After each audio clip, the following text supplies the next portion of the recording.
This happened around the time the first Insidious movie was released. My friend Charlie and I went to a 10 p.m. showing at one of the local movie theaters near us. That theater shut down years later, probably because it barely ever had any customers. I mention that because every time we went there, it was almost completely empty, usually only 3 or 4 other people at most. That night was no different. Besides Charlie and me, there were only 2 other people in the entire theater. One was a heavier set woman, and the other was a thin guy who was maybe around 5'7". During the previews, the man kept standing up and changing seats. It immediately felt strange. Each time he stood up, he would scan the room and stare at Charlie and me for several seconds. Eventually, he walked over to the woman, sitting a few seats away, and started whispering to her. She replied with something we could not hear, and then he said sorry and walked away, taking the last seat at the end of an aisle. He ended up sitting only 2 aisles away from us. When the movie finally started, the opening scene was already unsettling. Then there was that loud and sharp violin sound. We noticed the guy shaking his head and muttering under his breath. Then he turned toward us, climbed up to our aisle, and sat down 2 seats away from me. He asked if it was okay to sit there, and I nodded. He said thank you very loudly, which made the woman in front of us turn around and stare. Charlie and I exchanged nervous looks. He stayed quiet for a while after that, until the next scary scene. That was when he moved to the seat directly next to me and asked again if it was okay. I do not know why, but I nodded once more. I think I assumed he might have had some kind of disability. He stayed still again once the scene ended, but when the next jump scare happened, he grabbed my arm and leaned his head onto my shoulder. I pulled my arm away and told him to get off me. He apologized and said he was just really scared. I looked at him more closely, and something about him felt very wrong. He said he would stop and apologized again, but when another scary moment happened, he grabbed my arm again. This time, he started rubbing it. I told him to stop once more. That was when Charlie and I stood up and moved to a different aisle. The woman in the theater got up and left, probably because she was uncomfortable too. From our new seats, the man kept turning around and staring at us. We tried to ignore it, but it was impossible. We finally decided to leave the theater. As we stood up, he stood up too and asked where we were going. Then he asked if he could take us out to dinner. Charlie told him no thanks, and we walked out. As we went through the empty hallway, we heard the door to the theater room open. We turned around and saw the man peeking his head out. When he noticed us looking at him, he quickly went back inside. We hurried to the lobby and told the girl at the counter about the creepy guy making everyone uncomfortable. She refunded our tickets since the woman earlier had also complained. After that, we left and started walking back to Charlie's house, hitting his vape and talking about how bizarre the whole thing was. We managed to laugh about it, even though we were annoyed that we missed half the movie. On the walk home, we suddenly stopped when we heard movement in a bush about 10 feet away, followed by a quiet laugh. Charlie pointed toward the bush, and we saw the same man from the theater slowly sticking his head out. He asked where we were going. The way he said it made everything clear to us. We needed to run. We took off down the street as fast as we could, until I felt like I was about to throw up. Luckily, Charlie's house was right there by then. We did not see him following us anymore. He looked weak and probably could not run fast anyway, but we were not about to risk getting stabbed or shot. There was something seriously wrong with that man. Maybe he was high, or maybe he belonged in a mental hospital. I am really glad we decided to run. I honestly do not care if people judge me for it, but I enjoy going to movie theaters by myself. My work schedule is very inconsistent, and I usually do not work weeknights.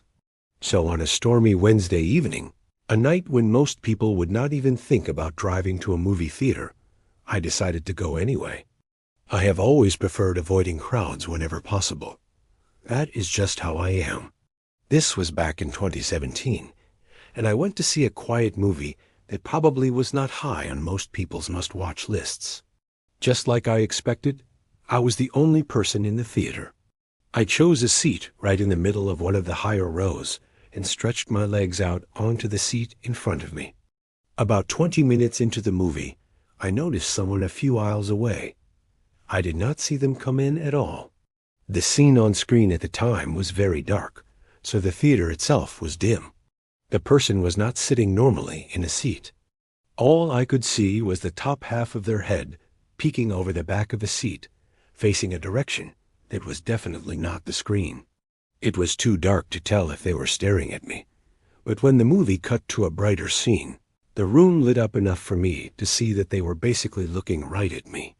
Their face looked extremely pale and empty, and their hair was messy and wiry. I could not even tell if it was a man or a woman. I am an introverted and awkward person, so I did not want to ask if something was wrong. That felt like confrontation to me. When the screen went dark again, the person slowly lowered behind the seat until they disappeared from view completely. I could not focus on the movie anymore. I felt deeply uncomfortable and honestly terrified. Even so, I stayed in my seat. Several scenes passed, and I almost forgot about what had happened. Almost. Just as I started getting pulled back into the movie, the head appeared again from behind a seat, this time much closer, only about 3 rows away. I actually yelled "holy shit" out loud because it startled me so badly. Now I could see more detail in the face. It looked lifeless, with eyes hanging open and completely still. I still could not tell for sure if it was looking directly at me. This time, I could tell it was a man with long, unkempt hair. That was it for me. I immediately got up and hurried down the row toward the exit. To reach the door, I had to pass the row where the person was. As I walked by, I looked down the row, expecting to see the rest of his body hunched behind the seats. Instead, I saw something straight out of a nightmare. A man was lying on the floor, holding up what appeared to be a severed head mounted on a stick. I did not stay to find out if it was some horrible prank or something real. I ran through the exit door and straight out the back of the building into the parking lot. I drove home in a panic, my heart pounding. That head looked far too real. When I got home, I started searching online for any recent murders or missing persons in the area. After looking through a list of missing people, I came across a photo of a 17-year-old boy named Donald Watkins who had disappeared about a month earlier. Based on the picture, his face could have matched the head I saw in the theater. Of course, that might have just been my mind forcing similarities, but the hair, the nose, and the eyes looked like they could actually line up. The next day, I called the theater and explained everything. I suggested they review their security cameras to see if anything strange showed up. I gave them my phone number in case they needed to contact me, but I never heard back. I decided not to spend any more time thinking about it. I used to work at a movie theater in Cobb County, Georgia, called the Regal at Estelle. It was usually a very laid-back place, since the town was quiet, and the theater rarely got crowded. Some weekends could get busy, especially when a big blockbuster came out. This happened on a very slow night. I was scheduled for the late night shift. The theater was running a midnight showing of some obscure horror movie that hardly anyone cared about. A small handful of people still bought tickets to see it. Because of that, I had to stay until the movie finished so I could clean and lock up. After midnight, the theater was basically empty. While I was at the concession stand, the phone at the front desk started ringing, so I walked over to answer it.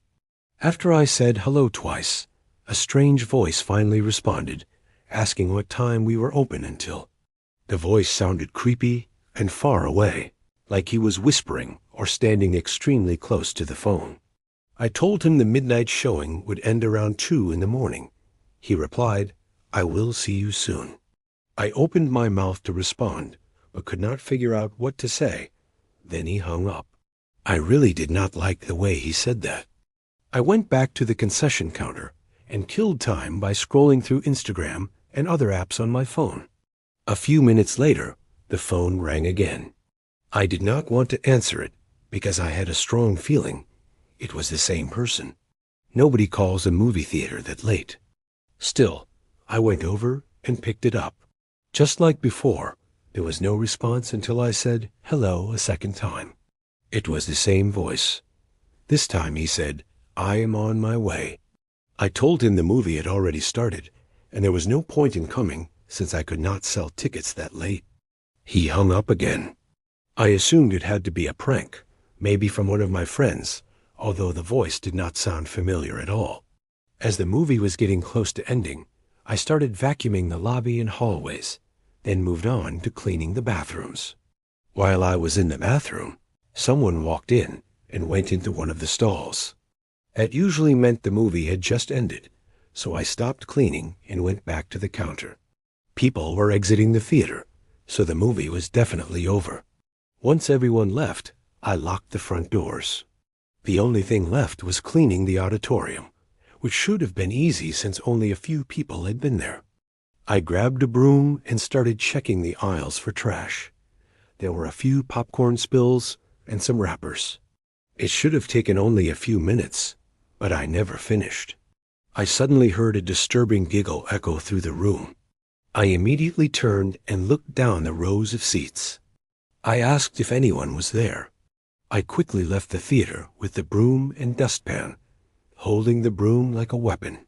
As soon as I stepped back into the lobby, the phone rang again, almost perfectly timed. I ran to answer it, and without me saying anything, the voice asked, "Why did you leave the theater?"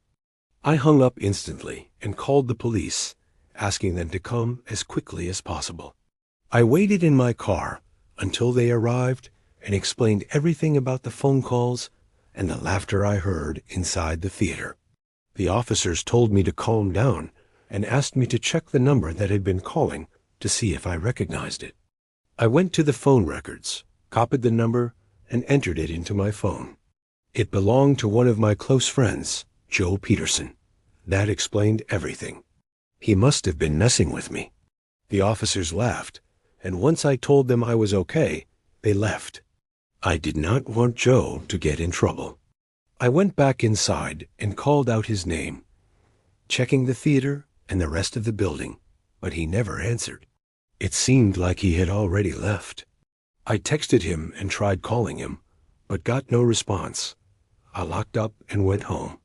The next day, I went to his house to talk to him since he seemed to be avoiding me.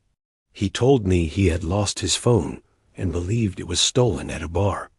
He did not have any tracking features enabled, so he could not locate or disable it. I barely slept for days, worrying that whoever had his phone might have followed me home. Since I was one of Joe's female friends, whoever stole it could have gone through our messages and learned where I worked. That thought terrified me. I asked my manager to stop scheduling me for late-night shifts because of it. I did not end up working there much longer after that.